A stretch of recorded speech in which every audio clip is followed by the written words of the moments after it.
Very good evening to each and every one of you. I am Richa Sharma, आप देख रहे हैं परचम। आज हम शाम को मिल रहे हैं हमारी डेली करंट अफेयर सेशन को कवर करने के लिए। यूजुअली ये क्लास आपकी दिन में 12 बजे होती है, but I had inform you yesterday that my daughter Kaira was not keeping well, और इसलिए मॉर्निंग आवर्स में उसको मेरी जरूरत थी। That is why I have scheduled this class for you today at 6 PM। कल से हम रेगुलर टाइमिंग पे अपनी क्लास करेंगे दिन में 12 बजे। चलिए 29 अगस्त के सीए से करते हैं शुरुआत, और उससे पहले नेशनल कैलेंडर ऑफ इंडिया विक्रमी संवत के हिसाब से क्या तिथि चल रही है वो देखेंगे। भाद्रपद का महीना है, कृष्ण पक्ष है, और आज है एकादशी, या जिसे हम 11 भी कहते हैं। चलिए, कल जो सेशन किया गया था उसमें क्वेश्चन ऑफ द डे था, उसका आंसर डिस्कस करेंगे। मैसेजिंग ऐप टेलीग्राम, जिसके फाउंडर को अरेस्ट कर लिया गया है हाल ही में फ्रांस पेरिस के अंदर, तो उनका पूरा डिस्कशन हमने किया था। मैंने आपसे उनका नाम पूछा था कि टेलीग्राम के फाउंडर का क्या नाम है। आंसर होगा Pavel Durov, so B will be the right answer. Session के दौरान एक ही क्वेश्चन किया गया था। आदर्श, रैंडमली आपका रिस्पॉन्स हमने पिक किया है। मैंने पूछा था कि वर्ल्ड मीटरोलॉजिकल ऑर्गेनाइजेशन WMO के हेड कौन है। So president position highest position होती है, एंड अब्दुल्ला अल मंदोज, ये एल आएगा, Al Mandous is the president of WMO, current president. ठीक है, सो गुड जॉब डन। चलिए नाउ आज की कहानी शुरू करेंगे इंपॉर्टेंट डेज डिस्कस करने से, राइट। और आज 3 इंपॉर्टेंट डे, 2 या 3 इंपॉर्टेंट डे हमको देखने हैं, और दोनों तीनों इंपॉर्टेंट, ज्यादा इंपॉर्टेंट है। तो सबसे पहला आता है national sports day. Needless to say, बोलने की बात नहीं है कि सुपर सुपर इंपॉर्टेंट है। और नेशनल स्पोर्ट्स डे क्यों मनाया जाता है, ऐसा क्या आता है 29 अगस्त को? क्या आता है? मेजर ध्यानचंद जी की बर्थ एनिवर्सरी आती है। सो नेशनल स्पोर्ट्स डे हम मनाते हैं मेजर ध्यानचंद जी की बर्थ एनिवर्सरी को कमेमोरेट या सेलिब्रेट करने के लिए। कौन थे Dhyanchand ji? Legendary hockey player. 3 Olympics के अंदर जब हम हॉकी का ट्रॉफी लेकर के आए हैं, यानी जीत करके आए हम, तो उसमें ध्यानचंद जी का एक मेजर रोल था, और इसीलिए इनको डेडिकेटेड हमने एक डे अनाउंस किया, नेशनल स्पोर्ट्स डे। 2012 से होती है इसकी शुरुआत। बहुत इंपॉर्टेंट, यानी सुपर इंपॉर्टेंट डे है, इसलिए हर एक पॉइंट आप अच्छे से ध्यान रखेंगे। कौन से साल से शुरू होता है? 2012 से इसकी शुरुआत होती है, और किसको डेडिकेटेड है? मेजर ध्यानचंद जी को डेडिकेटेड है, जिनको द विजार्ड ऑफ हॉकी भी कहा जाता है। अच्छा, ध्यानचंद जी का जन्म कहाँ हुआ? उत्तर प्रदेश के अंदर 1905 में, राइट। 1905 में इनका जन्म होता है, और इनका जो करियर है वो 1926 में शुरू होता है, और कब तक चलता है? 1948 तक चलता है। इस बीच इंडिया 3 लगातार ओलंपिक्स जीतता है, गोल्ड मेडल हॉकी के अंदर, 28, 32 और 36 में, और बहुत अहम रोल ध्यानचंद जी इसमें प्ले करते हैं। अच्छा, एक और इन्हीं चीजों से रिलेटेड, नेशनल स्पोर्ट्स डे से ही रिलेटेड कुछ और इंपॉर्टेंट फैक्ट्स हैं कि नेशनल स्पोर्ट्स डे के दिन इन द ईयर 2019 के अंदर फिट इंडिया मूवमेंट भी लॉन्च किया गया था PM मोदी जी द्वारा। और उसके अलावा इसी दिन, यानी नेशनल स्पोर्ट्स डे के दिन ही अनाउंस किए जाते हैं काफी सारे स्पोर्ट जगत के पुरस्कार, जिनमें आता है मेजर ध्यानचंद खेल रत्न पुरस्कार, जिसे पहले राजीव गांधी खेल रत्न कहा जाता था, Arjun award, Dhyanchand award, Dronacharya award. ये सब भी कब अनाउंस किए जाते हैं? On the occasion of national sports day. ठीक है, चलिए, रिकॉग्निशन मिलता है, मतलब दिए जाते हैं, राइट। अगला जो इंपॉर्टेंट डे आ रहा है वो है international day against nuclear test. जो परमाणु परीक्षण होते हैं, न्यूक्लियर टेस्ट होते हैं, उनके अगेंस्ट, यानी ये नहीं होने चाहिए, दुनिया न्यूक्लियर और परमाणु जैसी चीजों से दूर ही रहे, इस चीज को ऑब्जर्व करने के लिए भी 29 अगस्त ऑब्जर्व किया जाता है। तो अब यहाँ पे खास बातें क्या देखने वाली है? United nation general assembly UNGA का जो 64th सेशन था, उसके अंदर इन द ईयर 2009 ये डिक्लेयर किया गया था कि हम ऐसा एक डे ऑब्जर्व करेंगे, international day against nuclear test. और इसको किसने इनिशिएट किया था? Republic of Kazakhstan. तो कजाकिस्तान ने कहा था कि भाई ऐसा एक डे होना चाहिए कि न्यूक्लियर टेस्ट के खिलाफ हम ये जो जागरूकता है ये फैलाएं। और सबसे पहला international day against nuclear test कब ऑब्जर्व किया गया? 2010 के अंदर किया गया। ये कुछ बातें यहाँ हो गई। तीसरा जो इंपॉर्टेंट डे है that is Telugu language day.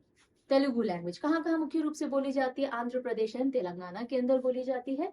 So Telugu language day भी 29 अगस्त को आता है। और ये व्यक्ति कौन है? ही इज GV रामामूर्ति, यानी Gidugu Venkata Ramamurthy ji. He was a major person जो जिन्होंने बहुत कोशिश की, बहुत प्रयत्न किए कि तेलुगु लैंग्वेज और जो तेलुगु कल्चर है उसको आगे बढ़ाया जाए, और साथ ही ये तेलुगु पोइट रहे, फ्रीडम फाइटर रहे, सोशल रिफॉर्मर रहे। तो इनका जो बर्थ एनिवर्सरी है, इनका जो बर्थडे आता है, वो भी कोइंसाइड करता है 29 अगस्त पे, और इसीलिए तेलुगु लैंग्वेज डे 29 अगस्त को ऑब्जर्व किया जाता है। ठीक है, सो जीवी रामामूर्ति जी के बर्थ एनिवर्सरी को कॉमेमोरेट करते हुए आंध्र प्रदेश और तेलंगाना सेलिब्रेट करते हैं तेलुगु लैंग्वेज डे का 29 अगस्त। यहाँ तक की क्लैरिटी मिल गई। अब थोड़ी तेलुगु लैंग्वेज के बारे में स्टैटिक पॉइंट देखते हैं। देखिए, इंडिया में बोली जाने वाली 4th लार्जेस्ट लैंग्वेज, यानी सबसे ज्यादा लोग कौन सी भाषा बोलते हैं, उसमें 4th नंबर पे तेलुगु आती है। टॉप 3 कौन सी है? सबसे पहली कौन सी आएगी? हिंदी, दूसरी बंगाली, ओके, और तीसरी मराठी, और उसके बाद चौथे नंबर पे आती है तेलुगु। ठीक है, देन अच्छा, बहुत एक इंटरेस्टिंग फैक्ट है कि 16th सेंचुरी के एक इटालियन ट्रैवलर थे निकोल दे कॉन्ती, उन्होंने तेलुगु भाषा को the Italian of the east का दर्जा दिया, the Italian of the east, because जब ये भाषा बोली जाती है तो शब्दों के एंड में जो वॉवल का साउंड आता है ना, वो काफी मिलता है इटालियन लैंग्वेज के शब्द साउंड से, और इसलिए इटालियन ऑफ द ईस्ट का दर्जा इनको दिया गया। अच्छा, ये जो मैंने बोला है ना 4th most spoken language in India Telugu, ये 2011 के सेंसस के हिसाब से करीब 8.11 करोड़ नेटिव लोग हैं जो तेलुगु बोलते हैं। उसी के साथ साथ 2012 में इंटरनेशनल अल्फाबेट एसोसिएशन ने लैंग्वेज की स्क्रिप्ट के आधार पे, जिस तरह से लैंग्वेज की स्क्रिप्ट होती है, second best language in the world Telugu को ये दिया था दर्जा, right. So this were all the important facts about Telugu language. So important day समझ में आ गए। अब हम चलते हैं इंपॉर्टेंट अपॉइंटमेंट्स में, और सबसे पहला सुपर इंपॉर्टेंट अपॉइंटमेंट कौन सा आ रहा है? सीनियर आईपीएस ऑफिसर है B Srinivasan ji. B. Srinivasan ji, he has been appointed as the Director General of National Security Guard, anti-terrorism body है इंडिया के अंदर, टेररिज्म के खिलाफ कार्यवाही करती है, उनसे लड़ती है नेशनल सिक्योरिटी गार्ड, और उसके नए डायरेक्टर जनरल कौन बने हैं? बी श्रीनिवासन जी। ठीक है, हमारे इंडिया के अंदर बिल्कुल टेररिज्म निवास नहीं करे तो श्रीनिवासन जी नेशनल सिक्योरिटी गार्ड के डायरेक्टर जनरल बनाए गए हैं, और ये कब तक कार्यभार संभालेंगे? 2027 तक।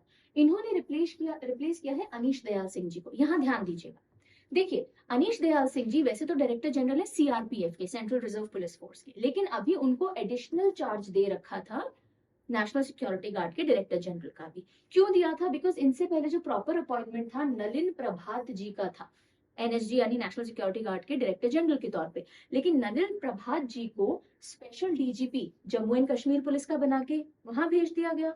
तो अनीश दयाल सिंह जी जो है वो एडिशनल चार्ज संभाल रहे थे एनएसजी का। तो अब जो श्रीनिवास जी आए हैं, वैसे तो वो नलिन प्रभात जी को रिप्लेस कर रहे हैं, लेकिन एडिशनल चार्ज अभी क्योंकि अनीश दयाल सिंह जी ने संभाला हुआ था, तो हम ये भी कह सकते हैं अनीश दयाल सिंह जी को रिप्लेस कर रहे हैं। बात समझ में आ गई? ठीक। अभी यानी कि director general national security guard position लेने से पहले बी श्रीनिवासन जी अभी कौन सी पोजीशन पे हैं? He is the director of Bihar police academy, जो कि राजगीर बिहार में है। क्लियर यहाँ तक का मुद्दा? ठीक है। अब हमने नेशनल सिक्योरिटी गार्ड की बात की है, तो चलिए थोड़ा सा स्टैटिक पोर्शन कवर करेंगे, बिकॉज इंपॉर्टेंट सीएपीएफ है। Central armed police forces Bharat में कितनी है? 7 है। जिसमें सबसे पुरानी कौन सी है बताएंगे? असम राइफल्स है। मैं ही बता रही हूँ, असम राइफल्स है सबसे ओल्डेस्ट सीएपीएफ। उसके अलावा जैसे बॉर्डर सिक्योरिटी फोर्स है, सीआरपीएफ है, देन सीआईएसएफ है, सेंट्रल इंडस्ट्रियल सिक्योरिटी फोर्स, इस तरह से काफी सारी है। उनमें से एनएसजी नेशनल सिक्योरिटी गार्ड भी एक सीएपीएफ है। Got it? और ये सीएपीएफ हम कई बार बात कर चुके हैं, इसलिए मैं डिटेल में नहीं बता रही हूँ, राइट। चलो, सो नेशनल सिक्योरिटी गार्ड ये जो बॉडी है, ये एलीट काउंटर टेररिज्म फोर्स है, यानी टेररिज्म के खिलाफ कार्यवाही करती है, और ये एग्जिस्टेंस में कब आती है? 22 सितंबर 1986। Like I told you, one of the 7 सीएपीएफ्स है। Union ministry of home affairs के अंडर में आती है, और इनका मोटो है सर्वत्र सर्वोत्तम सुरक्षा, राइट। ओके, अगला इंपॉर्टेंट अपॉइंटमेंट, और ये आपको कल परचम के इंस्टा हैंडल वगैरह पे भी देखने को मिल गया होगा, that Jay Shah has been elected as the new chairperson of International Cricket Council, और अब ये सक्सीड करेंगे ग्रेग बार्कले को। सो ग्रेग बार्कले को सक्सीड करके जय शाह बनने जा रहे हैं, अभी बने नहीं हैं, ध्यान दीजिएगा। he will take over from 1st of December। So ICC के नए चेयरपर्सन कौन होंगे? जय शाह होंगे, अमित शाह जी के सुपुत्र हैं, ये बेटे हैं, और ये अभी बीसीसीआई के इनकम्बेंट सेक्रेटरी के तौर पे काम कर रहे हैं। इनकम्बेंट क्यों? क्योंकि इनका कार्यकाल पूरा हो चुका है, कोई और सेक्रेटरी आना है, पर जब तक नहीं आते तब तक ये पोजीशन संभाल रहे हैं एक्सटेंशन के तौर पे। ठीक है, एक्सटेंशन मिला है इनको। और यंगेस्ट चेयरपर्सन आईसीसी के बनने जा रहे हैं, 35 ईयर्स ऑफ एज के ये हैं। साथ ही साथ अगर आप देखोगे 2021 से इन्होंने एशियन क्रिकेट काउंसिल के चेयरपर्सन के तौर पे भी काम संभाल रखा है। ओके, चलिए आगे काम करते हैं। और तीसरा अपॉइंटमेंट आ रहा है सतीश कुमार जी का। सतीश कुमार जी बने हैं, अपॉइंट किए गए हैं as the chairman and CEO of railway board. Railway board को नए चेयरमैन और सीईओ मिलने जा रहे हैं, और वो कौन है? सतीश कुमार जी हैं। सतीश कुमार जी, अच्छा कई जगह आप न्यूज में ऐसे पढ़ोगे पहले chairman and CEO railway board के जो दलित समुदाय से बिलोंग करते हैं वो सतीश कुमार है। तो ये भी मैं बता देती हूँ, हालांकि बहुत रेलिवेंस इस बात की नहीं है। सो ये किसको रिप्लेस करेंगे? Satish Kumar ji will be replacing Jaya Varma Sinha, जो कि सुपर एनुएट होंगी कब? 31 अगस्त को।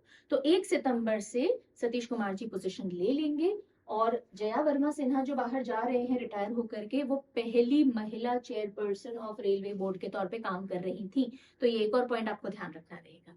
ठीक है जी, ओके। 1 सितंबर से काम संभालेंगे, फिर इनका जो सुपर एन्युएशन है वो होना है, और उसके बाद इनको प्रोबेशन बेसिस पे, प्रोबेशन तो नहीं, कॉन्ट्रैक्ट बेसिस पे वापस से हायर कर लिया जाएगा, और ये 31 अगस्त 2025 तक अपनी सेवाएं देंगे रेलवे को। तो ये हो गए जितने भी इंपॉर्टेंट अपॉइंटमेंट्स हमको करने थे। अब आगे बढ़े उससे पहले सिर्फ आज डेली सीए जो आप पढ़ रहे हो उसकी पीडीएफ कहाँ मिलेगी नए बच्चों को मैं बता देती हूँ। So to all the new aspirants who are here on platform, welcome to the channel.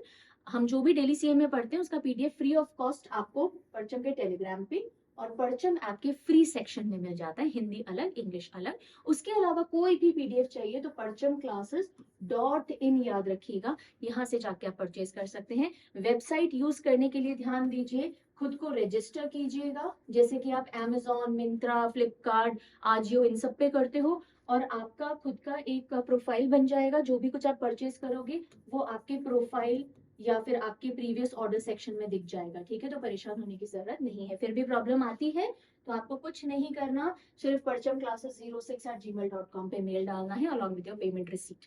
Okay, आप कॉल या व्हाट्सएप करके भी अपनी कोई भी क्वेरी पूछ सकते हो परचम ऐप या वेबसाइट या किसी भी चीज के रिगार्डिंग।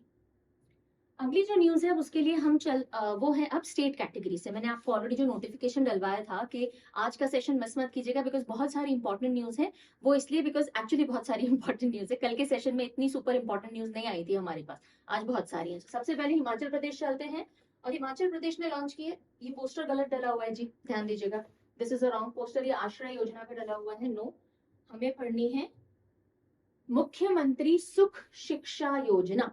सो हिमाचल प्रदेश गवर्नमेंट ने अप्रूव की है मुख्यमंत्री सुख शिक्षा योजना। किन के लिए है, इसमें क्या बेनिफिट मिलेंगे, चलिए समझ लेते हैं। सो इसमें फाइनेंशियल सपोर्ट दिया जाएगा उन पेरेंट्स को जो या तो महिला वर्ग में आते हैं, ऐसी विमेन जो वल्नरेबल, इकोनॉमिकली वल्नरेबल हैं, जैसे कि विडोज हैं, डेस्टिट्यूट हैं, डिवोर्स विमेन है और उनके बच्चे अभी पढ़ाई कर रहे हैं, या फिर ऐसे पेरेंट्स जिनके बच्चे डिसेबल्ड हैं, किसी भी तरह से विकलांग है, स्पेशली एबल्ड है। तो ऐसे फीमेल या पेरेंट्स ऑफ डिसेबल्ड चिल्ड्रन को फाइनेंशियल सपोर्ट देने के लिए इस स्कीम को लाया गया है। एक बात समझ में आ गई, मुख्यमंत्री सुख शिक्षा योजना, राइट। अब इसमें कंडीशन क्या है कि जो इनकम है उस पर्टिकुलर हाउस होल्ड की वो 1 लाख रुपए सालाना से ज्यादा नहीं होनी चाहिए।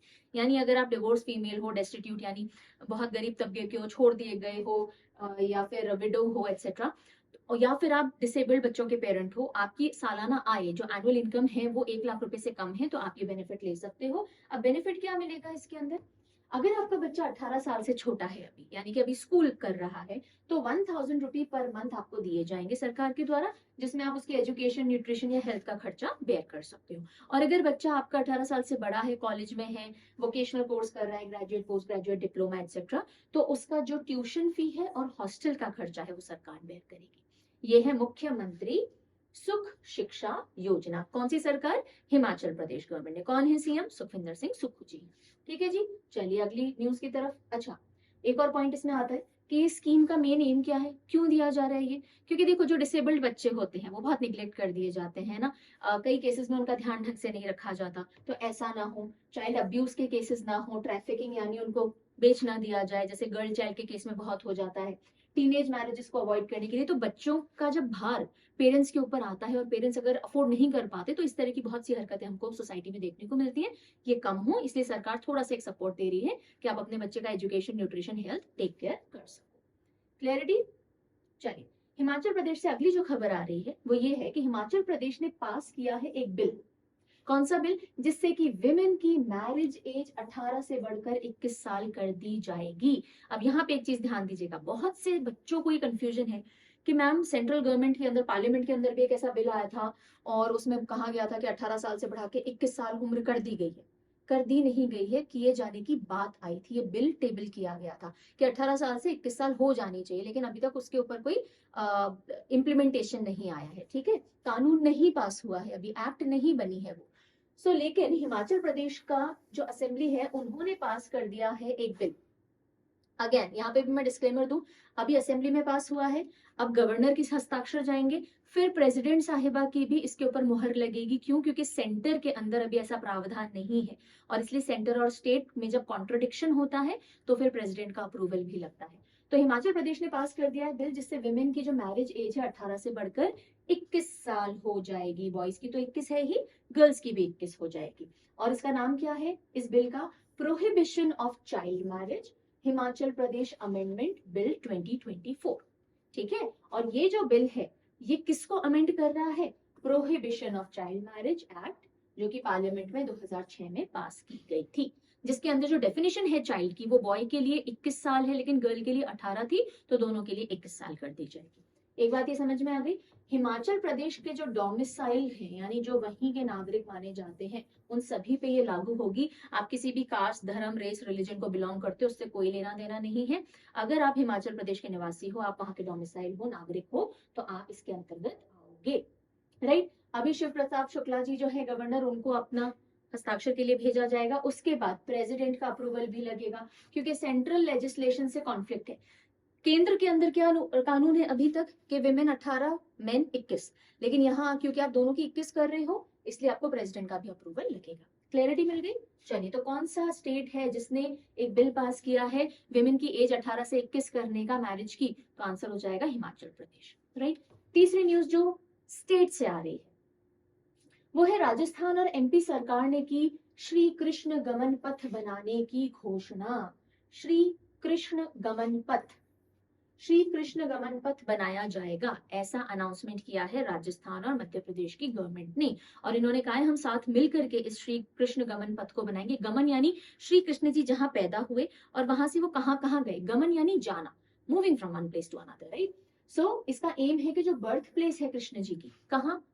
उत्तर प्रदेश में मथुरा। ये मथुरा है उत्तर प्रदेश के अंदर। ठीक है, इस मथुरा से, और ये उज्जैन है कहाँ?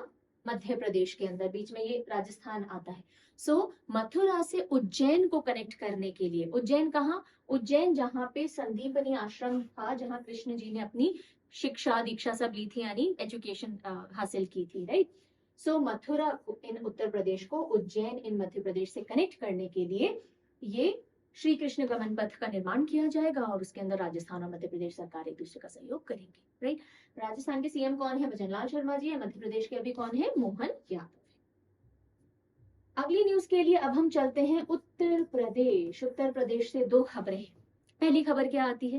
पहली खबर आती है कि उत्तर प्रदेश ने new social media policy announce की है जिसमें हर महीने 8 लाख रुपए तक एक सोशल मीडिया इन्फ्लुएंसर कमा सकता है अगर वो सरकार की जो भी पॉलिसी स्कीम्स हैं उनका प्रमोशन कर रहे हैं। और वहीं पे अगर आप एंटी नेशनल या समाज के अगेंस्ट या कुछ भी ऐसी चीजें प्रमोट कर रहे हो जिससे नुकसान होता हो सोसाइटी के अंदर या नेशनल इंटेग्रिटी को धक्का पहुंचता हो, तो आपको लाइफ इम्प्रिजनमेंट तक की सजा मिल सकती है। तो दोनों एक्सट्रीम्स के ऊपर ये अनाउंसमेंट आए हैं। चलो समझते हैं।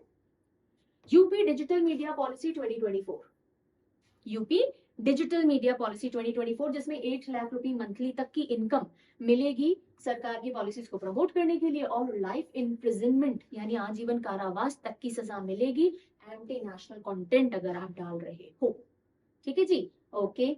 देन अब इसके अंदर एक्स, फेसबुक, इंस्टाग्राम और यूट्यूब, ये जो सोशल मीडिया प्लेटफॉर्म्स हैं, इन पे जितने भी लोग काम करते हैं, आप पोस्ट डालते हो, वीडियो बनाते हो, सोशल इन्फ्लुएंसर हो, तो इन सोशल मीडिया एजेंसीज के ऊपर को 4 अलग अलग कैटेगरीज में डिवाइड करके और अलग अलग इनकम ब्रैकेट्स बनाए गए हैं। जैसे कि फॉर एग्जांपल एक्स पे, फेसबुक पे और इंस्टाग्राम पे अगर सरकार की पॉलिसीज को प्रमोट किया जाता है तो 5 lakh, 4 lakh and 3 lakh per month respectively दिए जाएंगे। अगर आप यूट्यूब पे वीडियोस बना रहे हो तो अप टू 8 लाख, मतलब 8 लाख रुपीस महीने का भी आप कमा सकते हो। शॉर्ट्स हैं, पॉडकास्ट है या अदर वीडियोस हैं तो 7, 6 एंड 5 लाख रिस्पेक्टिवली आपको मिल सकते हैं एडवर्टीजमेंट के थ्रू। यानी सरकार आपको एडवर्टीजमेंट देगी। सारे प्लेटफॉर्म पे कैसे कमाया जाता है? या तो कोलैब्स होते हैं या एडवर्टीजमेंट होते हैं, तो इसी के थ्रू सरकार भी आपका इनकम इंश्योर करेगी। दूसरी चीज, अगर कोई भी डेरोगेटरी पोस्ट है जिससे कि आप किसी ना किसी तरह से समाज को या देश को नुकसान पहुंचा रहे हो, तो अभी तक जो पुलिस थी ना, वो section 66E and 66F of IT act के तहत बुक करती थी ऐसे लोगों को, यानी उनके ऊपर कार्रवाई करती थी। लेकिन अब नई पॉलिसी के हिसाब से 3 साल से लेके लाइफ इम्प्रिजनमेंट तक का प्रावधान है अगर आपने एंटी नेशनल, ऑब्सीन, जिसे भद्दे हम बोलेंगे, या ऑब्जेक्शनेबल कंटेंट डाला है। तो कहीं ना कहीं थोड़ा सा ये भी एक एंगल आ रहा है कि फ्रीडम ऑफ स्पीच जो है हमारी, वो थोड़ी सी छीनी जाएगी या हमें सरकार का प्रवक्ता बनाया जाएगा। ये भी एक एंगल है जो कि कमेंट्स के अंदर देखा जा रहा है। चलिए फिर हम आते हैं उत्तर प्रदेश से। अगली जो खबर है, UP government to give scholarship to all students of Sanskrit school. Uttar Pradesh में काफी सारे संस्कृत स्कूल चलते हैं और उनमें अभी तक ऐसा था कि अगर आपकी फैमिली की एनुअल इनकम 50,000 रुपीज से कम है, सालाना इनकम जो आपकी फैमिली की है वो 50,000 रुपए से कम है, तो आपको स्कॉलरशिप्स मिलेंगे। और वो छोटी छोटी स्कॉलरशिप्स ही होती हैं, जैसे कि 70 रुपी पर मंथ, 80 रुपी पर मंथ एटसेट्रा। अब उनको बढ़ा करके, मतलब एक्सपैंड करके सारे स्टूडेंट्स पे कर दिया गया है कि संस्कृत स्कूल्स में जितने भी बच्चे पढ़ रहे हैं यूपी में, आप सभी को स्कॉलरशिप मिलेगी, जो वेरी करेगी 50 रुपए से लेके 200 रुपए पर महीना। अब आप में से कई बच्चों को लग सकता है कि अरे क्या है ये इतनी सी स्कॉलरशिप स्कीम, लेकिन जो बच्चे वाकई में बहुत गरीब होंगे, जिनके पास वाकई में रिसोर्सेज नहीं होंगे, 200 रुपए पर मंथ उनकी छोटी मोटी स्टेशनरी की कॉस्ट तो बेयर आउट कर ही लेगा। नहीं तो अगर वो साइकिल से आ जा रहे हैं स्कूल तो उनके लिए वहां भी मदद होगी, पंक्चर तो बन ही जाएगा आराम से, है ना। तो ये अमाउंट डिपेंड करेगा कि आपको और हमें कैसा लग रहा है, लेकिन उन बच्चों के एंगल से देखेंगे तो बहुत बड़ा अमाउंट हो भी सकता है। सो अब इंपॉर्टेंट बात क्या है कि सभी बच्चों को इसके कवरेज में डाला गया है। करीब 500 संस्कृत स्कूल है स्टेट में, उनमें हजारों बच्चे पढ़ते होंगे, तो हर बच्चे को 50 रुपए से लेके 200 रुपए तक का ये अमाउंट दिया जाए। ठीक है, नाइन्थ क्लास से लेके 12th क्लास के जो बच्चे हैं ना, उनका जो अमाउंट है वो बढ़ाया गया है और करीब 2 दशकों के बाद, 2 डेकेड्स के बाद ये अमाउंट को रिवाइज किया गया। चलिए, अच्छा किन बच्चों को स्कॉलरशिप? 6 क्लास से 12th क्लास के सभी बच्चों को, whosoever is studying in these Sanskrit schools। अगली खबर के लिए अब हम चलते हैं गोवा। कहाँ चलेंगे? गोवा चलेंगे। सो गोवा के अंदर पहले पाकिस्तानी क्रिश्चियन पर्सन जिनको की CAA के तहत इंडियन सिटीजनशिप मिली है, उनकी खबर आ रही है। पाकिस्तानी क्रिश्चियन इंडिया से ही पाकिस्तान गए थे ऐसा है, और फिर अब पाकिस्तान से ही वापस आए हैं।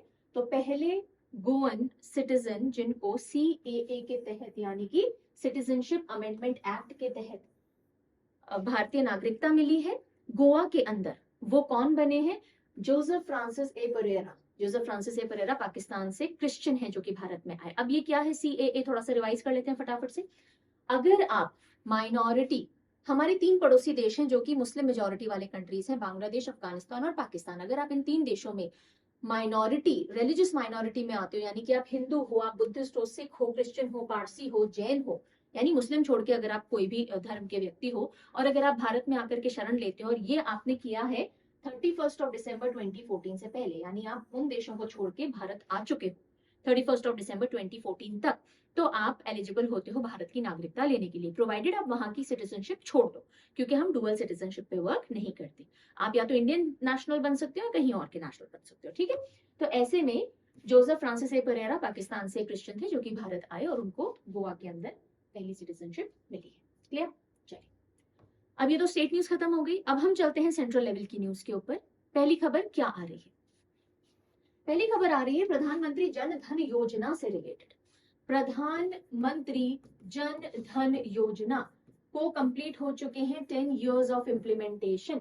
2014 के अंदर इसको इम्प्लीमेंट किया गया था 28 अगस्त को, और अब इसके 10 साल इम्प्लीमेंटेशन के पूरे हो चुके हैं। तो क्या क्या बेनिफिट्स पहुंचे हैं, क्या है ये स्कीम, ये सब समझने की जरूरत है। ठीक है, सो प्रधानमंत्री जन धन योजना ने एक दशक कंप्लीट कर लिया है, 53 करोड़ लोगों को इसका लाभ मिला है।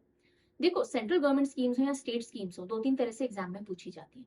या तो नई लॉन्च हुई हो, या फिर कोई पुरानी हो वापस से न्यूज में आई हो, राइट, और या फिर कोई बहुत इंपॉर्टेंट ऐसी स्कीम है जो कि न्यूज में नहीं भी आई लेकिन फ्लैगशिप स्कीम है तो भी पूछी जा सकती है, राइट। तो तीनों ही एंगल से आपको तैयारी रखनी पड़ेगी। प्रधानमंत्री जन धन योजना ने कंप्लीट कर लिया एक दशक, और इसको लॉन्च किया गया था पीएम मोदी जी द्वारा 28 अगस्त 2014, राइट। इसमें फाइनेंशियल इंक्लूजन लाने के लिए ये स्कीम लाई गई थी, यानी कि जो गरीब तबके के लोग होते हैं उनके पास सेविंग बैंक अकाउंट हो, और वो भी जीरो जीरो बैलेंस वाले जो अकाउंट होते हैं ना, अकाउंट खोलने के लिए कोई फीस नहीं लगे, उसमें कोई बैलेंस मेंटेन नहीं करना पड़े। जो भी स्कीम सरकार लेके आएगी डायरेक्ट बैंक ट्रांसफर वाली, तो इनके खातों में कब जा पाएगी, जब इनके पास खाते होंगे। तो बैंक से लोगों को जोड़ने के लिए, गरीब तबके के लोगों को जोड़ने के लिए ये स्कीम लाई गई थी। अब इसके क्या क्या पैरामीटर्स या फैक्टर्स हैं, देखो यहाँ से देखो। अगर आप कोई अकाउंट खोलते हो तो उसको खोलने के, उसको मेंटेन करने के चार्जेस नहीं लगेंगे। कोई बैलेंस रिक्वायर्ड नहीं है आपको उसमें मेंटेन करना। फ्री रुपे डेबिट कार्ड मिलेगा, RuPay debit card. Then 2 lakh रुपए तक का इंश्योरेंस इस कार्ड के साथ में आपका आ जाता है। पेंशन और जितनी भी इंश्योरेंस प्रोडक्ट्स हैं वो सीधे उसका बेनिफिट आपको मिलेगा। आपके खातों के अंदर चीजें आने लग जाएंगी। और 10,000 रुपए की ओडी फैसिलिटी, यानी कि आप ओवरड्राफ्ट ले सकते हो। ओवरड्राफ्ट क्या होता है? आप एक तरह से लोन ले सकते हो बैंक से ही अपने खाते के बेसिस पे ही। तो just by having this PM Jandhan Yojana वाला खाता, you can have an OD facility of 10,000 also. समझ में आ गई यहाँ तक की कहानी? कहाँ गए हम? यही है। सो अब मुझे पहले आपको, ये थोड़ी आगे पीछे हो गई है, कोई बात नहीं। So no account opening charges, no account maintenance charges, no minimum balance charges. रुपए डेबिट कार्ड फ्री मिलेगा, जिसमें एक्सीडेंट इंश्योरेंस कवर 2 लाख का आपको मिलता है। ओडी फैसिलिटी मिलती है 10,000 रुपए तक की। ओके, और कौन कौन एलिजिबल होगा इसमें? भाई कौन कौन नहीं, जैसे ही आपके पास पीएम जनधन योजना आ गया, मतलब आपके जो भी सरकार के डायरेक्ट बैंक ट्रांसफर है उनके लिए आप एलिजिबल हो जाते हो। जैसे कि प्रधानमंत्री जीवन ज्योति बीमा योजना, प्रधानमंत्री सुरक्षा बीमा योजना, अटल पेंशन योजना, जो भी योजनाएं हैं जिनसे आपको लाभ मिलता होगा वो सीधे खाते में पहुंच जाएंगी। इस बार अनाउंस किया गया था कि भाई करंट जो फाइनेंशियल ईयर है उसमें हम 3 करोड़ और जनधन अकाउंट्स खोलना चाह रहे हैं। अच्छा, जैम ट्रिनिटी चल रहा है न्यूज में। सरकार ना अभी एक टर्म यूज कर रही है, JAM trinity. What is this JAM? Jandhan, Aadhaar और मोबाइल। यानी आपके जनधन अकाउंट खोल दिए, आपका आधार बना दिया और आपके मोबाइल नंबर को लिंक कर दिया, तो सारे जो भी फैसिलिटीज हैं आपके खाते में गरीबों के लिए पर्टिकुलरली पहुंच जाएंगी। फाइनेंशियल इंक्लूजन इंडेक्स के बारे में अगर हम देखें तो फाइनेंशियल इंक्लूजन इंडेक्स जो अभी लेटेस्ट आया था मार्च 2024 तक का जिसमें आंकड़ा था, तो 64.2 फाइनेंशियल इंक्लूजन इंडेक्स है, जो कि पिछले साल से 4 पॉइंट करीब बढ़ा है। फाइनेंशियल इंक्लूजन इंडेक्स क्या होता है समझो। Financial inclusion index RBI release करता है हर साल जुलाई के अंदर। ये बताता है कि आपके देश के अंदर गरीब और अमीर में कितना बड़ा डिवाइड है, आप उनको फाइनेंशियली कितना साथ लेकर के चलते हो। ओके, और इस बार हमारा 64.2 आया है, which is a good score. 3 parameters के ऊपर आप देखते हो कितनी फाइनेंशियल जो भी आपकी फैसिलिटीज है उनका एक्सेस मिलता है लोगों को, वो यूज कितनी करते हैं और आप कितनी क्वालिटी उसमें दे रहे हो। 97 इंडिकेटर्स पे आप इसको जज करते हो, और इसमें कोई बेस ईयर नहीं माना जाता, राइट। तो मोटी मोटी यही बात है फाइनेंशियल इंक्लूजन इंडेक्स। और कितना है हमारा फाइनेंशियल इंक्लूजन इंडेक्स? सो हमारी जो आई है 64.2 स्कोर आया है इसमें। क्लैरिटी आ गई यहाँ तक की? चलो, आज मैं थोड़ा सा फास्ट जाऊंगी पढ़ाने में, because like I had told you news काफी ज्यादा है और हमें समझनी भी है न्यूज, थोड़ी डिटेल वाली न्यूज भी। चलिए अगली खबर की तरफ चलते हैं। सो ये कौन है? अश्विनी वैष्णव जी है, इंफॉर्मेशन एंड ब्रॉडकास्टिंग मिनिस्टर है हमारे। इन्होंने अभी बताया कि कैबिनेट ने अप्रूवल दे दिया है 12 नई industrial smart cities, 12 new industrial smart cities to be coming up in future. और ये जो इंडस्ट्रियल स्मार्ट सिटीज हैं उनको कैबिनेट ने अप्रूव कर दिया है, और ये 10 स्टेट्स में सेटअप की जाएंगी। तो हमारा जो डोमेस्टिक मैन्युफैक्चरिंग है, यानी कि भारत के अंदर ही जो उत्पादन होता है उसको और बढ़ावा मिले, बाहर से लोग आकर के इन्वेस्ट करें, हम मैन्युफैक्चरिंग हब बन सके, हमारा जो लॉजिस्टिक है यानी जो चीजें हम बना रहे हैं वो भारत में नहीं विदेशों में भी हम बेचें, उसके लिए हमारे रोडवेज, रेलवेज, हाईवेज, वाटरवेज सब डेवलप हो। इन सब की तरफ एक और बड़ा कदम हम उठा रहे हैं। तो हम इंडस्ट्रियल स्मार्ट सिटीज सेटअप करेंगे, जिनमें सारे इंफ्रास्ट्रक्चर हम सेटअप करेंगे। आप आइए, इन्वेस्टमेंट कीजिए और यहाँ पे अपना मैन्युफैक्चरिंग स्टार्ट कर सकते हो। ओके, रेडी टू यूज, जैसे खाना होता है ना, ऐसे रेडी टू यूज इंडस्ट्रीज हो जाएगी, मतलब इंडस्ट्रियल सिटीज हो जाएंगी। So under the national industrial corridor development programme, इन स्मार्ट इंडस्ट्रियल स्मार्ट सिटीज को डेवलप किया जाएगा डोमेस्टिक मैन्युफैक्चरिंग को बूस्ट करने के लिए। 10 स्टेट्स जो कि 6 मेजर कॉरिडोर्स के अराउंड प्लान किए गए हैं, जो कि हमारे लॉजिस्टिक सामान ले आने ले जाने वाले कॉरिडोर्स हैं, उनके अराउंड इनको प्लान किया गया। देखो, एक है उत्तराखंड में, देन पंजाब में, महाराष्ट्र में, केरला में, उत्तर प्रदेश में आगरा और प्रयागराज 2 जगह डेवलप किया जाएगा, गया बिहार में, तेलंगाना के अंदर, आंध्रा में 2 और राजस्थान में जोधपुर वाली वाले रीजन के अंदर। सो ये सारे स्टेट्स हैं जहाँ पे इंडस्ट्रियल स्मार्ट सिटीज डेवलप की जानी है। अब ये जो काम होगा ये विकसित भारत की विजन के साथ होगा, बिकॉज हमें 2047 तक भारत को डेवलप्ड कंट्री बनाना है ना। इसकी बैकबोन, ये जो हम इंडस्ट्रियल स्मार्ट सिटीज बना रहे हैं, एक पूरा नेकलेस जैसा है ना पूरी इस एरिया के अंदर, वो गोल्डन क्वाड्रिलेटरल के ऊपर टिका हुआ है। अब ये गोल्डन क्वाड्रिलेटरल 4 मेजर शहरों को कनेक्ट करता हुआ है। क्वाड्रिलेटरल कुछ इस तरह का होता है ना। सो कौन से 4 शहर आते हैं इस गोल्डन क्वाड्रिलेटरल में, ये है आपका पहला क्वेश्चन आज। थोड़ा डिफरेंट क्वेश्चन दे रही हूं। ये जो इंडस्ट्रियल स्मार्ट सिटीज आएंगी, ये गोल्डन क्वाड्रिलेटरल के बैकबोन पे टिकी हुई है, यानी इन 4 शहरों के आपस में इंटरकनेक्ट होने से बहुत फायदा इनको मिलेगा, उन्हीं के इर्द गिर्द इनको खोला जा रहा है। तो कौन से हैं ये गोल्डन क्वाड्रिलेटरल वाली सिटीज, आप बताओगे। इन इंडस्ट्रियल स्मार्ट सिटीज के आने से एम्प्लॉयमेंट पोटेंशियल बहुत बढ़ेगा, 10 लाख डायरेक्ट रोजगार, 30 लाख इनडायरेक्ट नौकरियां मिलेंगी। इन्वेस्टमेंट पोटेंशियल बहुत है, 1.5 लाख करोड़ का इन्वेस्टमेंट हम प्लान कर रहे हैं कि आएगा। पीएम गति शक्ति प्रिंसिपल्स पे आधारित है, यानी मैन्युफैक्चर ही नहीं करेंगे लेकिन हम इनको सप्लाई भी ढंग से कर पाएंगे। Plug and play, walk to work, यानी रेडी इंफ्रास्ट्रक्चर है, आइए और काम कीजिए। इस प्रिंसिपल बेस को बनाया जा रहा है। समझ में आ गई पूरी न्यूज क्या? चलिए अगली खबर की तरफ चलते हैं। न्यूज जो आ रही है वो ये है कि पंजाब एग्रीकल्चरल यूनिवर्सिटी, वापस पीछे पोस्टर पे आ जाओ, ने रिपोर्ट किया है 20% reduction in wheat yield due to use of nano urea, nano DAP. Nano urea जिसे हम बोलते हैं या नैनो डीएपी है, उसके यूज के कारण जो व्हीट का उत्पादन है उसमें 20% की गिरावट दर्ज की है। किसने? पंजाब एग्रीकल्चर यूनिवर्सिटी ने। ये स्टडी कर रहे हैं 2 साल से और उसके बेसिस पे इन्होंने ये इन्फ्रेंस निकाला है। तो 2 ईयर का फील्ड एक्सपेरिमेंट इन्होंने किया कि नैनो डीएपी यानी डाई अमोनियम फॉस्फेट, जो आजकल कहा जा रहा है कि आप ज्यादा यूज कीजिए नैनो डीएपी, उसको यूज करने से जो व्हीट की फसल है उसमें उत्पादन बहुत कम हुआ है। व्हीट का ईल्ड कितना डिक्लाइन हुआ है? 16.1% से गिरावट देखी गई है। साथ ही साथ प्लांट की जो ग्रोथ है वो अफेक्ट हुई है, जितना बड़ा पहले प्लांट होता था उतना नहीं हो रहा है, यानी न्यूट्रिएंट ज्यादा एब्सॉर्ब नहीं कर रहा है।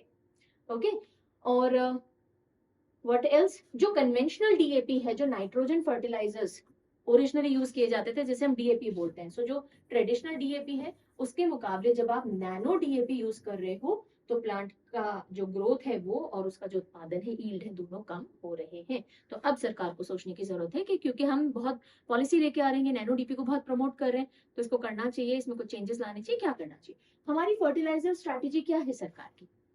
डीएपी जो है वो सेकंड मोस्ट यूज फर्टिलाइजर है यूरिया के बाद, और अब डीएपी को हम रिप्लेस करना चाह रहे हैं नैनो डीएपी से, तो सोचना चाहिए कि कितना कारगर हो रहा है। और हम ये भी चाह रहे हैं एज अ कंट्री कि हम फर्टिलाइजर्स को कम से कम यूज करें। लो कॉस्ट जो फर्टिलाइजर्स के ऊपर सब्सिडीज दी जाती है उनकी लागत को कम करना, उन पे कॉस्ट जो आ रही है उसको कम करना। फर्टिलाइजर्स का एफिशिएंट यूज कीजिए, भर भर के मत डालिए। नैनो अगर आप थोड़ा सा डाल के भी प्लांट अच्छा कर रहा है परफॉर्म अपनी ग्रोथ में, अपनी ईल्ड में, तो वो यूज करना चाहिए। लेकिन अभी की जो स्टडी सामने आई है उससे शायद कुछ कॉन्ट्रडिक्शन बने। Let's see how things proceed from here. तो ये हो गई हमारी सेंट्रल लेवल पे जो न्यूज थी वो भी। अब हम अवार्ड सेक्शन की तरफ रुक करेंगे, ठीक है। अवार्ड सेक्शन के अंदर सबसे पहले 24th international Mother Teresa award ceremony conduct की गई, ये हमें देखना है। 24th edition international Mother Teresa award ceremony का कहाँ हुआ, ये क्वेश्चन बन सकता है। आंसर है दुबई के अंदर। किस किस को ये अवार्ड मिले ये ज्यादा पूछे जाने के चांसेस नहीं, because so many people were awarded, और इसलिए जो मोटी मोटी बातें वो हमने कंपाइल की है। कौन सा एडिशन था? 24th edition international Mother Teresa awards का। कहाँ हुआ? Millennium plaza Dubai. दुबई याद रखिएगा, दुबई के अंदर हुआ कब? मदर टेरेसा की बर्थ एनिवर्सरी कब पड़ती है? 26 अगस्त। ठीक है। All India minority and weaker section council ने इसको ऑर्गेनाइज करवाया, और मदर टेरेसा का जब देहांत हुआ था, व्हेन शी पास्ड अवे, तो 1997 से इस अवार्ड सेरेमनी को शुरू किया गया है। तो जो भी सोसाइटी के अंदर अलग अलग फील्ड में कंट्रीब्यूट करते हैं, सिग्निफिकेंट कंट्रीब्यूट करते हैं, वो भारतीय हो या बाहर के लोग हो, लेकिन इंडिया में अगर किसी भी तरह से वो कंट्रीब्यूट कर रहे हैं तो उनको ये अवार्ड दिया जाता है। ठीक है, दुबई के अंदर ये अवार्ड सेरेमनी हुई है। अगली न्यूज की तरफ रुख करेंगे, और न्यूज आ रही है इंटरनेशनल ओलंपियाड ऑन एस्ट्रोनॉमी से। इंटरनेशनल ओलंपियाड ऑन एस्ट्रोनॉमी कहाँ हुआ? रियो दी जेनेरो, ब्राजील के अंदर। और भारत की जो टीम थी वो 1 गोल्ड और 3 सिल्वर लेकर के 8th पोजीशन पे आई। राइट, नहीं 3 नहीं 4 सिल्वर, सॉरी, 1 गोल्ड और 4 सिल्वर मेडल हमने जीते। हम 8th पोजीशन पे रहे, टॉप पोजीशन पे ईरान आया 5 गोल्ड मेडल के साथ। बस that is it, nothing more to this news. Next news पर रुक करेंगे। एक और अवार्ड जो कि बैंकिंग सेक्शन से आ रहा है, जन स्मॉल फाइनेंस बैंक। जन स्मॉल फाइनेंस बैंक ने 4 अवार्ड्स जीते हैं। कहाँ? ICC emerging Asia banking conclave में। सो ये जो कॉन्क्लेव था, इसके अंदर 4 कौन से अवार्ड्स हैं जो जन स्मॉल फाइनेंस बैंक ने जीते? Best small finance bank India, best performance on profitability, इसमें रनर अप रहा, best performance on asset quality, best performance on risk management. हर एक का नाम याद रखना है क्या? नहीं, नॉट नीडेड, नो।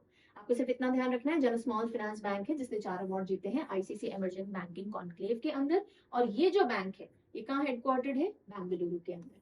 ये एक शेड्यूल्ड कमर्शियल बैंक है, 2018 में इसके ऑपरेशंस की शुरुआत हुई थी, यानी इसने काम करना शुरू किया था। Got it? चलिए, now moving over to science and technology section. ठीक है, सो साइंस टेक के अंदर सबसे पहली जो खबर आ रही है इंपॉर्टेंट है, कॉलेरा की ओरल वैक्सीन। कॉलेरा की ओरल वैक्सीन। थोड़ा टाइम पहले हमने देखा था कि कॉलेरा का मैसिव आउटब्रेक हो रहा है, और जिसके अंदर सीवियर डायरिया हो जाता है, बहुत लूज मोशंस होते हैं, और बच्चों के अंदर पर्टिकुलरली बहुत प्रॉब्लम एरिया है। सो भारत बायोटेक ने लॉन्च की है ओरल कॉलेरा वैक्सीन, जो कि उसने डेवलप की है in partnership with Hilleman Labs. Okay, so इस वैक्सीन का नाम इंपॉर्टेंट है, हिलकॉल। हिलकॉल हिलकॉल इधर लिखा है do not inject for oral use only. Oral vaccine है जिसको आप मुंह से लेते हैं। Okay, you drink it up. And Bharat biotech किसने बनाई है? हिलकॉल भारत बायोटेक ने बनाई है इन एसोसिएशन विद लाइसेंस जो इसको मिला है वो हिलमैन लैबोरेटरीज से। Right, so Bharat Biotech and Hilleman laboratories ने हिलकॉल BBV131 वैक्सीन बनाई है। And this is a novel single strain, novel यानी new single strain oral cholera vaccine. Large scale manufacturing facilities की हैदराबाद और भुवनेश्वर में सेटअप की गई हैं, जहां 2 मिलियन हिलकॉल नहीं सॉरी 200 मिलियन डोजेस हिलकॉल वैक्सीन की बनाई जाएंगी। अभी देखिए, डिमांड बहुत होती है कॉलेरा वैक्सीन की, और बहुत शॉर्टेज भी चलती है। तो क्योंकि भारत बायोटेक ने अब इसकी मैन्युफैक्चरिंग स्टार्ट कर दी है, तो अब उस डिमांड को मीट आउट करना बहुत इजी होगा। लार्ज स्केल मैन्युफैक्चरिंग की जाएगी, 200 मिलियन डोजेस जो है इसकी प्रोड्यूस की जाएंगी। DGCI जो है यानी drug controller general of India Bharat का, उन्होंने हैदराबाद वाली जो फैसिलिटी है उसको अप्रूवल दे दिया है कि हाँ जी आप मैन्युफैक्चरिंग चालू कर सकते हो। अब देखो, ओरल कॉलेरा वैक्सीन की जो ग्लोबल डिमांड है 100 मिलियन डोजेस है एनुअली। हम 200 मिलियन डोजेस बना लेंगे। अब इस पे भी 40 मिलियन डोजेस का शॉर्टेज ही चलता है, बिकॉज बहुत ज्यादा मैन्युफैक्चरर्स नहीं है इस फील्ड में, और अब इससे मदद हो जाने वाली है। क्लियर? सो हिलकॉल वैक्सीन याद रखेंगे। सेकंड जो न्यूज आ रही है, अभी न्यूज में मंकी पॉक्स पढ़ रहे थे अपन बहुत ज्यादा। यस, सो मंकी पॉक्स है या नहीं है, इसको पता लगाने के लिए RT-PCR किट तैयार किया गया है, उसको अप्रूवल मिल गया। जैसे कोविड-19 में RT-PCR किट होता था ना, टेस्ट होता था आपको कोविड है या नहीं है, इसी तरह से IMDX monkey pox detection RT-PCR kit को अप्रूवल मिल गया है ड्रग रेगुलेटर से भारत में। सो इंडिया ने डेवलप किया है इंडिजिनस, भारत में ही बना हुआ RT-PCR टेस्टिंग किट, किसके लिए? एमपॉक्स के लिए। और इसको central drug standard control organisation ने अप्रूवल भी दे दिया है। किसने तैयार किया है ये? सीमेंस हेल्दीनियर्स ने इन्होंने तैयार कर लिया है, और 40 मिनट के अंदर आप डिटेक्ट करके बता सकते हो मंकी पॉक्स है या नहीं है। जो दोनों इनके वेरिएंट्स हैं, क्लेड 1 और क्लेड 2, दोनों का ये पता लगा लेगा। अच्छा, इंडिया में ना अब जब आपने टेस्ट कर लिया तो जांच के लिए भेजा जाना होता है ना, तो ऐसी 32 लैब्स है भारत के अंदर जिनमें आप जांच करवा सकते हो। एंड अभी रिसेंटली डब्ल्यूएचओ ने इसको ग्लोबल हेल्थ कंसर्न बताया था मंकी पॉक्स को, और शुरुआत हुई थी इसकी डेमोक्रेटिक रिपब्लिक ऑफ कॉन्गो से, पर काफी सारी और कंट्रीज में से भी अफ्रीका में इसके केसेस देखे जाने लगे। राइट, चलिए अगली खबर डिफेंस सेक्शन से आ रही है और न्यूज है कि इंडिया ने साइन किया है repeat order 73,000 SIG 716 assault rifles का, जो कि 2025 के एंड तक डिलीवर किया जाना है। ये याद नहीं रखना है कि 73,000 राइफल है एक्सेट्रा एक्सेट्रा, नो, ये न्यूज मैंने ली है। SIG 716 असॉल्ट राइफल्स क्या है और ये किनको रिप्लेस करेंगे। सो इंडियन आर्मी जो है वो SIG 716 राइफल्स एक लॉट उन्होंने ऑलरेडी पहले आई थिंक 2019 में ऑर्डर किया था, और अब एक और ऑर्डर उन्होंने प्लेस किया है, और ये जो राइफल्स हैं ये रिप्लेस करेंगी हमारे इंसास को, भारत में बनी हुई जो राइफल्स हैं, Indian national small arms system INSAS को। ओके, सो ये SIG 716 rifles from SIG sorry of US में बनती हैं ये राइफल्स, और हमारी भारतीय राइफल्स को ये रिप्लेस करेंगी। और क्यों करेंगी? क्योंकि इनकी फीचर्स इतने अच्छे हैं। सबसे पहली बात, इनका जो वेट है वो 3.82 kg का ही है, इफेक्टिव रेंज इनकी 600 मीटर की है, एंड इनके अंदर जो एम्यूनेशन, जो गोलियां यूज होती हैं वो हाई कैलिबर 7.62 की होती हैं। तो ये सारी चीजें एडवांटेज देती हैं इंसास के ऊपर SIG 716 को। क्लियर? नेक्स्ट खबर आ रही है कि 5 साल का एक बच्चा है पंजाब से, भारत के पंजाब से, जो कि यंगेस्ट एशियन बन गया है टू कॉन्कर माउंट किलिमंजारो। अब हम इंटरनेशनल न्यूज शुरू कर चुके हैं। इंटरनेशनल न्यूज, फिर स्पोर्ट्स न्यूज, और फिर रिवीजन क्वेश्चन। आज मैंने काफी सारे रिवीजन क्वेश्चन डाले बिकॉज काफी सारी इंपॉर्टेंट न्यूज। सो 5 ईयर का एक पंजाबी बॉय है जो कि भारत का नहीं सॉरी एशिया का यंगेस्ट पर्सन बन गया है माउंट किलिमंजारो को फतेह करने वाला। माउंट किलिमंजारो अफ्रीका की हाईएस्ट माउंटेन पीक है और सिंगल स्टैंडिंग दुनिया भर की सबसे ऊंची माउंटेन है। एक होती है माउंटेन रेंज, एक होती है माउंटेन रेंज, मतलब बहुत सारी पहाड़ियां लाइन में लगी हुई हैं। तो सिंगल स्टैंडिंग यानी बहुत बड़ी रेंज नहीं है, सिंगल स्टैंडिंग माउंटेन है। दुनिया भर की सबसे टॉलेस्ट सिंगल स्टैंडिंग माउंटेन कौन सी है? किलिमंजारो है। कहाँ है? तंजानिया के अंदर है। ये अफ्रीका है, ये तंजानिया कीनिया के बॉर्डर के पास में लाई करती है। ठीक है जी, 5895 मीटर ऊंची है ये। और पंजाब रोपर के तेगबीर सिंह, क्या नाम है बच्चे का? तेगबीर सिंह है, जिन्होंने इसको फतेह कर दिया है। नाउ अफ्रीका की टॉलेस्ट है, वर्ल्ड की लार्जेस्ट फ्री स्टैंडिंग माउंटेन है, लार्जेस्ट, सॉरी, है ना, टॉलेस्ट बोला मैंने, लार्जेस्ट फ्री स्टैंडिंग माउंटेन है। अच्छा, ये एक स्ट्रेटो वोल्केनो भी है। स्ट्रेटो वोल्केनो जो स्टीप होती है जिसकी साइड, तो ये वोल्केनिक माउंटेन है, हालांकि बहुत टाइम से इरप्ट नहीं हुई है। और इसके अंदर 3 कोन्स हैं, कीबो, मावेंसी एंड शीरा। अभी मैं आपको इमेज में दिखाती हूँ। सो दिस इज कीबो, ये सबसे टॉलेस्ट है, ये है शीरा और ये है मावेंसी। जो हाईएस्ट फ्री स्टैंडिंग पीक है अफ्रीका के अंदर, यानी अफ्रीका की सबसे ऊंची चोटी, वो है उहुरु पीक। और वो कहाँ है? ये इसी कीबो पार्ट ऑफ किलिमंजारो माउंटेन पे। यही किलिमंजारो नेशनल पार्क भी है, जो यूनेस्को वर्ल्ड हेरिटेज साइट घोषित किया गया था 1987 में। क्लियर है जी? चलिए अगली खबर आ रही है कि जापान को हाई अलर्ट पे रखा गया है, क्योंकि बहुत ही जल्दी इसको हिट कर सकता है एक टाइफून जिसका नाम है शानशान। टाइफून शानशान इज अप्रोचिंग जापान, और इस वीकेंड तक ये हिट कर सकता है जापान को, इसलिए Japan is put on high alert. Typhoon क्या होता है? जैसे हम ट्रॉपिकल साइक्लोन बोलते हैं ना, उसी को कई जगह हरिकेन बोलते हैं, कई जगह टाइफून बोलते हैं। टाइफून कहाँ कहा जाता है? नॉर्थ वेस्ट पैसिफिक ओशन, जो हमारी ईस्ट एशिया के पास वाला जो पानी होता है ना, उस एरिया के अंदर हम ट्रॉपिकल साइक्लोन को टाइफून बोलते हैं। बताइए मुझे, हरिकेन नाम से ट्रॉपिकल साइक्लोन को कहाँ जाना जाता है? Which parts of the world हम ट्रॉपिकल साइक्लोन को हरिकेन नाम से पुकारते हैं? ठीक है, टोक्यो, ये देखो, ये जापान आपको दिख रहा है, ये टोक्यो है। सो सेंट्रल और ईस्टर्न पार्ट ऑफ जापान को ये हिट कर सकता है। और जापान की capital is Tokyo, currency is Japanese yen. Sports section की तरफ करेंगे रुख, और सबसे पहली न्यूज आ रही है कि वर्ल्ड मास्टर्स एथलेटिक्स चैंपियनशिप हुई स्वीडन के अंदर। World masters athletics championship 35 years के ऊपर बहुत सारे कैटेगरी, 4-5 कैटेगरी बना के, और ओल्ड पीपल तक इसमें कम्पीट करते हैं। उसमें एस श्री रामुलु, एस नहीं सॉरी वी, मैं एस क्यों पढ़ रही हूँ, वी श्री रामुलु जी ने 3 गोल्ड मेडल्स जीते हैं। So V Shri Ramulu ji has won 3 gold medals in world masters athletic championship जो कहाँ हुई, स्वीडन में हुई है, और इन्होंने गोल्ड मेडल जैवलिन, डिस्कस और शॉटपुट में जीते हैं। कितने साल की उम्र में? 101 ईयर्स। इमेजिन 101 साल के व्यक्ति हैं, he is competing in world masters championship and he is an old Indian navy veteran, Indian navy में अपनी सेवाएं दे चुके हैं। नाम क्या है इनका? वी श्री रामुलु जी। ठीक है, ध्यान रखेंगे। नेक्स्ट न्यूज की तरफ चलते हैं, और जो व्यक्ति आपको ये दिख रहे हैं, ये हमारे पैरा ओलंपिक्स के नए कोच के तौर पे इनका नाम सामने आया है, M V Murali Krishna. M V Murali Krishna ji, he is a renowned badminton coach, और ये विशाखापट्टनम आंध्र प्रदेश से हैं, और इनको कोच के तौर पे अपॉइंट किया गया है इंडियन टीम का, जो कि पैरालंपिक्स गेम्स के अंदर पेरिस में पार्टिसिपेट करेगी। सो इंडियन पैरालंपिक्स टीम के नए coach M V Murali Krishna ji. Next news आ रही है कि इंडिया की जो स्पिनर है आर अश्विन, उन्होंने क्वेश्चन उठाया है आरटीएम यानी the right to match rule पे। अब 2025 आईपीएल का ऑक्शन स्टार्ट होने वाला है, तो उससे पहले आरटीएम रूल के ऊपर सवाल उठाए हैं आर अश्विन ने कि ये फेयर नहीं है। तो अब न्यूज क्या बनती है एग्जामिनेशन पॉइंट ऑफ व्यू से? ये नहीं कि किसने सवाल उठाए ना, ये कि आरटीएम रूल क्या है, what is the right to match rule in IPL.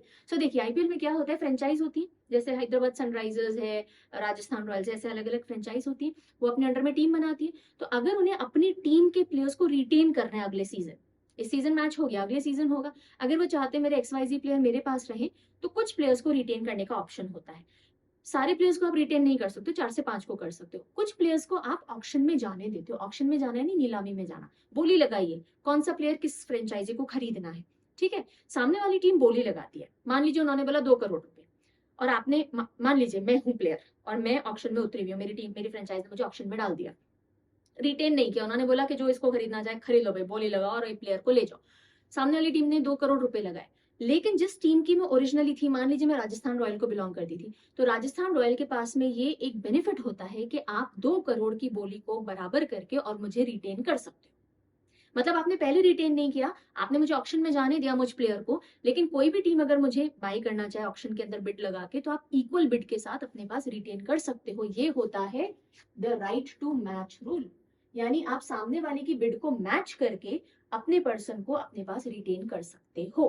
और इसको आर अश्विन ने बोला है कि ठीक नहीं, आपको रिटेन करना है पहले कर लीजिए, नहीं तो आप प्लेयर को ऑप्शन दीजिए कि ऐसे केस में वो कौन सी टीम के पास जाना चाहेगा। बिकॉज कई बार क्या होता है, प्राइस को तोड़ने के लिए भी ऑक्शन में भेजा जाता है।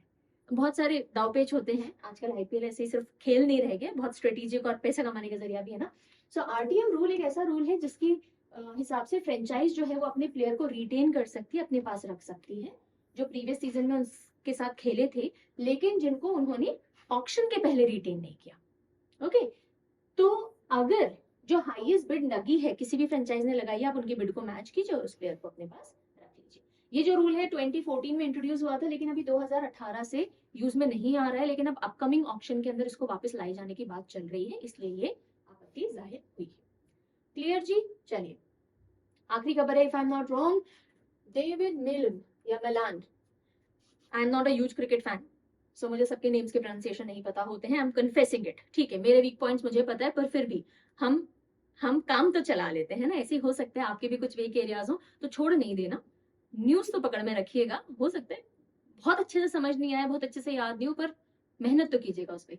सो David Milan England former top ranked T20 batter है, और वो उन्होंने इंटरनेशनल क्रिकेट से रिटायरमेंट ले लिया। कुल मिला के आपको ध्यान रखना है कि डेविड मिलन कौन सी क्रिकेट टीम से जुड़े हुए थे, इंग्लैंड से जुड़े हुए थे, और अब इन्होंने रिटायरमेंट ले लिया है। ठीक है जी। Like I am very good into the tennis sport knowledge. That is one of my favorite sport to understand. Cricket से मैं थोड़ी दूर हूँ, तो मुझे ज्यादा नहीं पता होता, but I still make it a point that I deliver all the news to you. अब चलिए आगे बढ़े, उससे पहले जो भी एसएससी के बच्चे हैं, जो अभी सीजीएल एग्जाम की बिल्कुल सर पे हैं, जो एग्जाम उनकी तैयारी कर रहे हैं, तो आपको ये पीवाई के डॉक्यूमेंट चेक कर लेना चाहिए। 2017 से लेकर 2023 तक के जनरल अवेयरनेस के history, geography, polity, economy, science, static, environment, ecology, सबके पीवाईक्यू विद एक्सप्लेनेशन आपको इस डॉक्यूमेंट में मिल जाएंगे। परचम ऐप से आप ले सकते हो, ऐप में ही डाउनलोड होगा, वहां से आप इसको पढ़ सकते हो। देन ये टेस्ट सीरीज है, online test series, computer based test की प्रैक्टिस के लिए, एसएससी वाले बच्चों के लिए, और ये कोर्सेज हैं जो आप रेफर कर सकते हो। मैं एसएससी वाले बच्चों का सिर्फ इसलिए बताती हूँ बिकॉज उनके एग्जाम्स नियर अप है, लेकिन ये करंट अफेयर सभी एग्जाम के लिए, डोंट गेट कंफ्यूज, ये कोर्स अलग बात है और करंट अफेयर अलग बात है। चलो time for revision questions, let us get started. Answer करना शुरू कीजिए। Bharat biotech international limited has recently launched a novel single strain oral cholera vaccine। उस वैक्सीन का नाम बताइए। भारत बायोटेक ने हाल ही में एक ओरल कॉलेरा वैक्सीन लॉन्च की है, नाम क्या है उसका? हिलकॉल। हिलकॉल इज द नेम, या हिलचॉल जैसे भी आप पढ़ेंगे। Who is said to become the youngest chairman of ICC? ICC के youngest chairman कौन बनने जा रहे हैं? मोटा भाई के पुत्र जय शाह बनने जा रहे हैं, ठीक है। What is the name of typhoon that recently approached Japan's central and eastern region? Japan के सेंट्रल और ईस्टर्न रीजन की तरफ बढ़ रहा है एक टाइफून, और उसका नाम क्या है? उसका नाम है शानशान, typhoon शानशान। Who has been named as the coach of Indian team for Paralympic Games in Paris? एक होते हैं ओलंपिक्स, एक होते हैं पैरालंपिक। पैरालंपिक जो डिसेबल्ड कैटेगरी के लिए होते हैं, तो उनके इंडियन टीम हमारी जो पैरालंपिक्स में जाएंगे, उनके कोच कौन? नाम सामने है, किसका नाम सामने है? एमवी मुरली कृष्णा जी का। Which feature is not provided under प्रधानमंत्री जन धन योजना? प्रधानमंत्री जन धन योजना में बहुत सारे बेनिफिट मिलते हैं, है ना। कौन सा बेनिफिट नहीं मिलता? फ्री रुपए डेबिट कार्ड मिलता है जी, अकाउंट ओपनिंग चार्जेस नहीं लगाने, सही बात है। ओवरड्राफ्ट फैसिलिटी 50,000 तक की नहीं, 10,000 तक की मिलती है, और एक्सीडेंट इंश्योरेंस मिलता है। ये तो आपका राइट आंसर हो जाएगा सी, ये नहीं मिलता, 10,000 रुपए तक की मिलती है। At the second ICC Emerging Asia Banking Conclave and Awards, which bank has won 4 awards, including the Best Small Finance Bank India? भाई कौन सा बैंक है जिसने 4 अवार्ड जीते अभी second ICC emerging Asia banking conclave के अंदर? आंसर क्या होगा? Jana small finance bank. Option ही बड़े सिंपल थे उसके। What is the maximum family income eligibility to benefit from Mukhyamantri Sukh शिक्षा योजना? मुख्यमंत्री सुख शिक्षा योजना हिमाचल प्रदेश ने अनाउंस की है, लॉन्च की है, तो उसमें मैक्सिमम फैमिली इनकम कितनी होनी चाहिए अगर आपको इसके बेनिफिट लेने हैं? यानी आपकी एनुअल इनकम कितने रुपए से नीचे या उस तक होनी चाहिए? 1 lakh per annum. C is the right answer. Which 2 locations will the Shri Krishna Gaman Path connect? Shri Krishna Gaman पथ जो है वो कौन सी 2 सिटीज या लोकेशंस को कनेक्ट करेगा? एक है मथुरा जहां कृष्ण जी का जन्म हुआ, और एक उज्जैन जहां उनकी शिक्षा हुई। Alright, and then this is your question of the day. Who has been appointed Director General of National Security Guard? National Security Guard के नए डायरेक्टर जनरल कौन बनाए गए हैं? ये तो आज का पूरा सेशन बड़ा सेशन था, काफी सारा इंपॉर्टेंट पावर पैक्ड न्यूज थी इसमें जो आपको पढ़ने की जरूरत है, स्किप नहीं करनी है, पूरा सेशन देखिएगा, बीच में नहीं छोड़िएगा। और हाँ, जो बच्चे पूछ रहे हैं मैम एग्जाम में कितने टाइम तक का करंट अफेयर तैयार करें, तो देखो अगर कंप्यूटर बेस्ड टेस्ट है, ऑनलाइन टेस्ट देते हो, तो कम से कम 10 दिन पहले तक के सीए तो पढ़ो ही, 1 से 1.5 साल।